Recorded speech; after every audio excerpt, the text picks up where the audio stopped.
Good afternoon, this is Nicholas from Gandor Gaming, and we finally got the brand new red-green Kazuki Oden leader. I am so excited to show you guys the power of the brand new leader. I think Kazuki Oden is one of my favorite flashback characters we ever get in the story of the One Piece, and I'm so happy Bandai has finally made him competitively good. I know the OCG doesn't really reflect that, but personally, I think this leader is very, very good. I think it has a great matchup into one of the best leaders of the game, that being Red Purple Law. And I'm going to explain the reason why in a second. But basically, I think this leader is a sleeper hit because it has a bad matchup into Sakazuki. But as soon as that leader is banned in OPO 7 and we get the brand new support coming out in OPO 7, I think this leader will shoe rocket into the meta game as a sleeper choice. But until then, this is my deck profile pre-OPO 7 in the Memorial set because this is the first week this deck has came out, and he'll be legal next week once we have a One Piece tournament, which I'm so excited for. We're going to have our One Piece tournament next week, and this is probably the leader I'm going to be playing, which I'm really excited for because this is one of my favorite characters of all time, and I really want him to do greatness. So let's get into this. So why is this leader so good compared to the original? Well, his two effects are just way better than the original's one effect. So before we talk about the greatness that is red-green Kazuki Oden, we gotta talk about the elephant in the room, that being the original set 1, OPO 1, Kazuki Oden. Now, this leader, I've always tried to make good. This was one of the original combo green leaders that we've ever got in the game, but he's always been overshadowed. He's been overshadowed by set 2 Kinemon. He's been overshadowed by red-green Law. He's been overshadowed by every other green deck to come after him. He has always been the weakest green leader for the simple fact that his effect is basically dog shit. His effect is you can trash one Land of Wano card from your hand to re-stand 2 Dawn as active. Now, in the grand scheme of things, that doesn't sound too bad. Trashing a card to re-stand 2 Dawn, that seems not too bad. But in actual practice, it's actually horrible. Many of the Land of Wano cards don't have a way to recoup the lost cards you discard. Thus, you lose a lot of advantage really, really quick. Not to mention, a lot of the Land of Wano green cards do not have counter.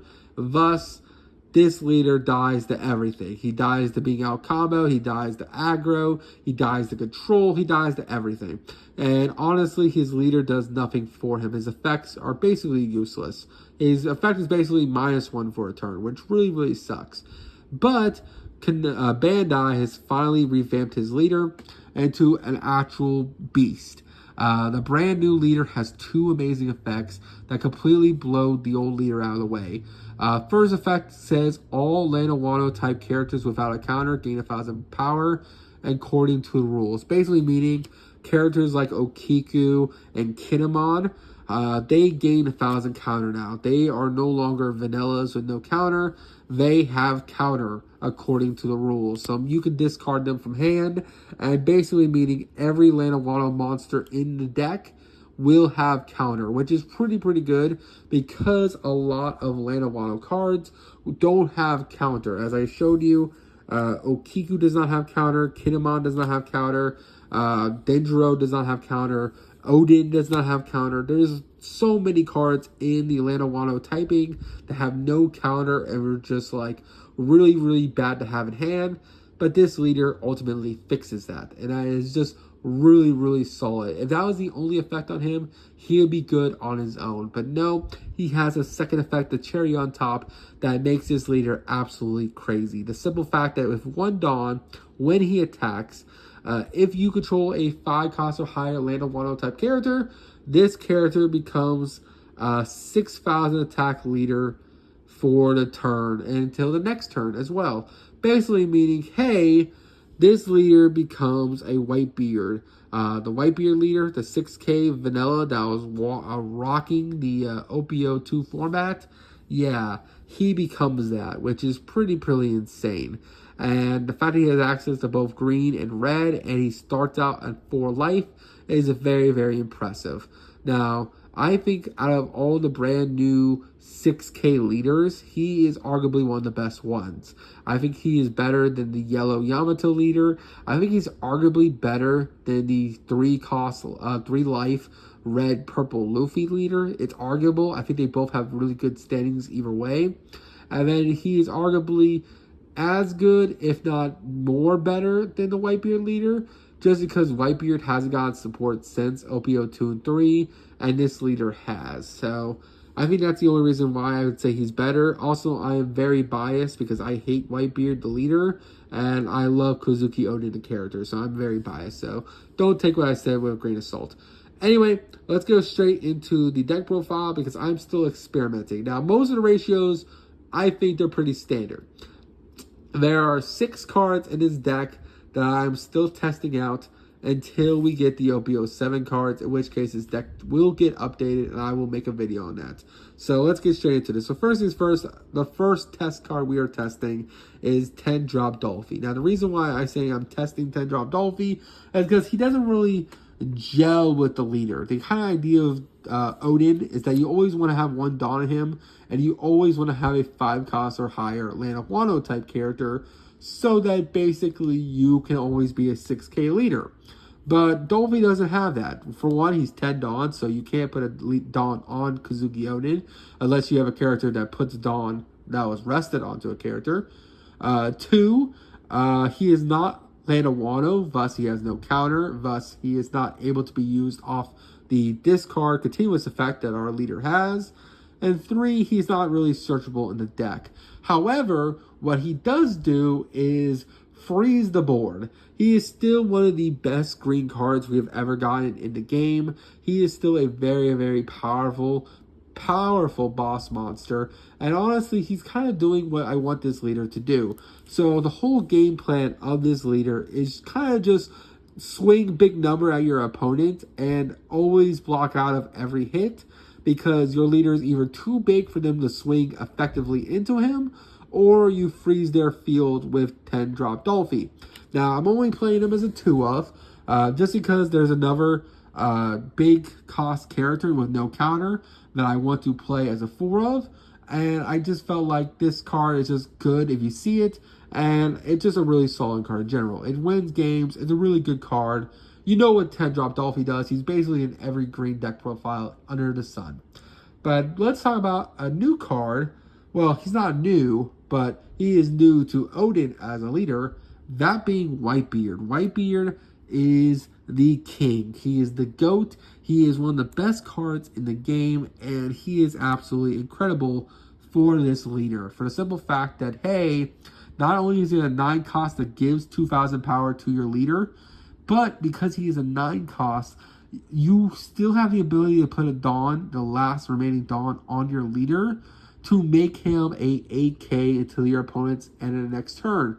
Meaning, not only are you establishing a boss monster that will threaten your opponent every turn, but also you are becoming a 8K leader, which is absolutely oppressive as fuck, especially against Red Purple Law. I think that's what his greatest matchup is. I think this leader has a great matchup into Red Purple Law, because not only do we have a shit ton of counter, because these are the only 6 cards in our entire deck with no counter, but also we play such gigantic units that either boost up our leader or just freeze or destroy their field, that they really don't have a way to play their game effectively. They can't really minus our attack in order to kill our characters with their leader, because our characters are just too big.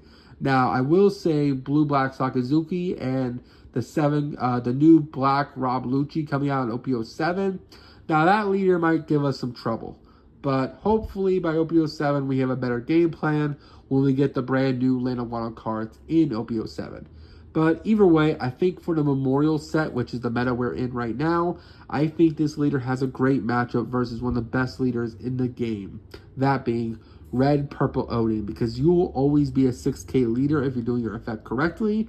Not to mention you're always going to be swinging a lot into them, and they're not going to be able to do much because their leaders and their characters are usually 5,000 power, meaning they got to put Dawn on them just to swing at you.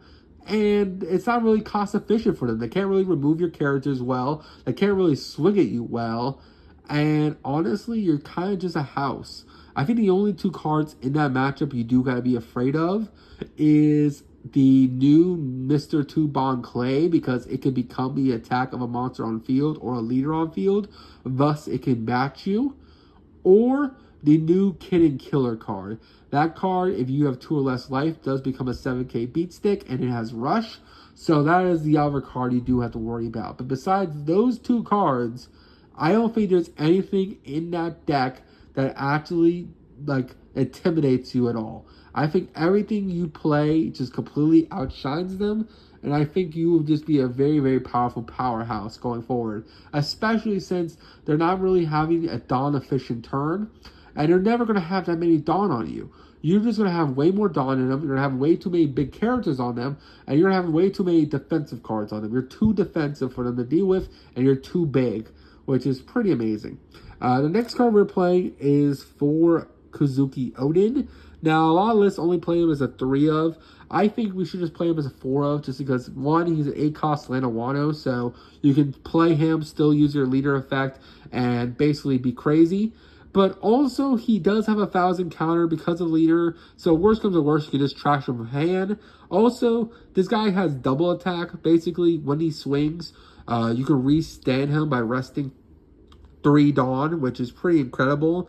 Not to mention, when he dies, he floats into a 3 or cost or less Land-a-Wano type character, which is just pretty amazing. I think this card is a very slept-on card. I'm finally happy that it's getting its time to shine in the brand new leader. The next card we gotta talk about is Denjiro. Denjiro is absolutely insane. This is another card that has not seen the light of day because Oden as a leader has not been good. But basically, with 1 Dawn attached to him when he attacks, if your leader is Kazuki Oden, you get to restand 2 Dawn. That's the 3rd secret effect of this leader. The first 2, you can actually just read him. The 3rd effect of this leader is just a simple fact that he is Kazuki Oden. There's a lot of Lanawano type characters like Denjiro that are just insane that can't be used unless you're literally Kazuki Oden as a leader. Thus, this card is just amazing for the deck. Not only does it fulfill the requirement for a leader to become a 6k, but also it restands 2 Dawn when attacking. It's a 5-cost 7k, so it is very oppressive to your opponent. And ultimately, it's just a really, really good card. This is one of the best cards for the deck, and it's just really, really good in general. The next card is a custom card. This Izo is the most custom card I've ever seen in my life. This card is cracked out of its mind. This is our bread and butter. This is the card you want to get to first. You want to mulligan for this card. You want this card. And this card is incredible. So this card is Izo. He basically has the effect on play. Give 1 rested Dawn to your leader or one of your characters, which is absolutely insane. The fact that he's a 5-cost 7k on play on your 5 Dawn turn, if you go first, you can instantly play this guy and have your leader effect available. The second part about him that is absolutely insane is that when your opponent attacks, you can trash any card from hand. Then, or if your leader is Kazuki Oden or Whitebeard Pirate, so this is technically Newgate support. Sorry, Newgate. I forgot you actually did get this card. Basically, you give an opponent's character or leader minus 2,000 power this turn. This is incredible. If you're a 6k leader with an Izo on field, you're basically always 8k. And if you are a 8-cost leader on field while he's on field, you are basically a 10-cost leader because you will use Izo to then make them minus 2,000, which is oppressive. This is one of the best defensive cards in the game. Not to mention, it's one of the most offensive cards in the game. The fact that he's a 7k beat stick is really, really insane and just incredible for the deck. And ultimately, I think it has huge potential going forward. And not just this leader, but just in all Whitebeard / Oden decks going forward. It is a very scary leader and very scary card. This is probably the card you need to be scared of the most when it comes to this leader. The next is Mountain God. Now, Mountain God's a brand new vanilla. There's nothing else to say. He's a 5-cost 7k. We're basically playing him because we need more 5Ks that are like big beat sticks to work with our leader. Because if you haven't noticed, if we count this, we finally have 4, 8, 16 cards that actually work with our leader's effect. And he's just basically what we needed. We also could play the 5-cost Yamato, which is pretty decent. But because that character is 5 cost and 5,000 power, I just felt like it wasn't good enough. Don't get me wrong, double attack banish is insane. But in the meta we're in, with removal being power and level, I felt like 5 cost level with 5,000 power just wasn't good enough. Same thing when it comes to Yamato. Now this is the red version of that Yamato I was just talking about. She is really, really good because she's a 2K. And worst comes to worst, you can play her. Now, you don't really ever want to play her, but you can play her. So basically, she has a Nami effect, where once per turn, you give 1 Rested Dawn to your leader or character, which is pretty solid. But to be honest, she's a 5-cost 5K, which is the same stats as the green Yamato. And honestly, you don't need the green Yamato. You just need this Yamato. This Yamato, you just play as a 2K, and worst comes to worst, you play it as a 5-cost character in order to get your leader effect activated. It's not a bad card. It's still really, really insane, but it's just not as good as, like, Isho over here. Next, we're playing 4 Yamato. Now, this Yamato is actually cracked because our leader gives it 1,000 counters, so it's no longer bad. This card is considered Kazuki Oden while on the field. Also, on play, it rests a 6-cost or less character, which is insane. This meta is full of 6-cost or higher blockers. So this card being able to rest a 6-cost blocker is really, really good. This card hits Queen. It hits the brand new 6-cost Straw Dude that comes out for Jewelry Body. It hits every 5 or less or any 6K blocker that anyone is playing. This card is very powerful, and the fact that it's a 4-cost 6K is just the icing on the top. This card has great stats, especially now that it has 1,000 counter on it because of our leader's ability. Same thing goes with Ryuma. Ryuma is probably a card you've seen in Yamato. No, not Yamato, my apologies. Perona. This card is absolutely insane. When this card is on play or KO, it kills a 4 or less rested character, which is really, really good, especially since basically he has 1,000 counters. So these are just 2 4-cost 6Ks with really, really powerful effects. This rests anything that's 6 or less, and this KOs any 4 or less rested character when this card is on play or is KO'd, which is very powerful and very, very strong. The final 4-cost character we are playing is the new Kazuki Hiyori. This card is a custom card, and it's probably one of the best cards we have ever gotten. Basically, it's a 4-cost 0-attack monster. During the main phase, you could trash this card from the field, play a Lanolano type character with 5 or less from hand, and then draw a card, so it replaces itself. So basically, this deck wants to go second. The reason why it wants to go second is that it wants to open up a Hiyori. Basically, what you want to do is that you want to have 2 Dawn, have the extra card, play a Hiyori on turn 2, and then use Hiyori's effect to play a lovely, lovely Isho, and an Isho will give it on to your tier leader. So on your 4 Dawn turn, you played a 7K beat stick, and you are a 6,000 power character until the end of your next turn. Basically an 8-cost character because of Isho's effect, which is very impressive. The fact that this card replaces itself with a draw 1 is also really, really good. This card and Isho are must-sees in your hand, and you want to go second with this deck. Next, we're playing 4 Isho. This is just a 2K counter. This is the card where you actually want to summon off our leaders, off our 8-drops Oden's death. If our 8-drop Oden dies, you want to play Isho, and because Isho will then rest the character, which is pretty solid. So the idea is that 8-drop dies, you play an Isho from deck, Isho rests a 4-cost character, and then you either protected yourself from battle or you rested a blocker, so you can push for games on next turn, which is really, really good.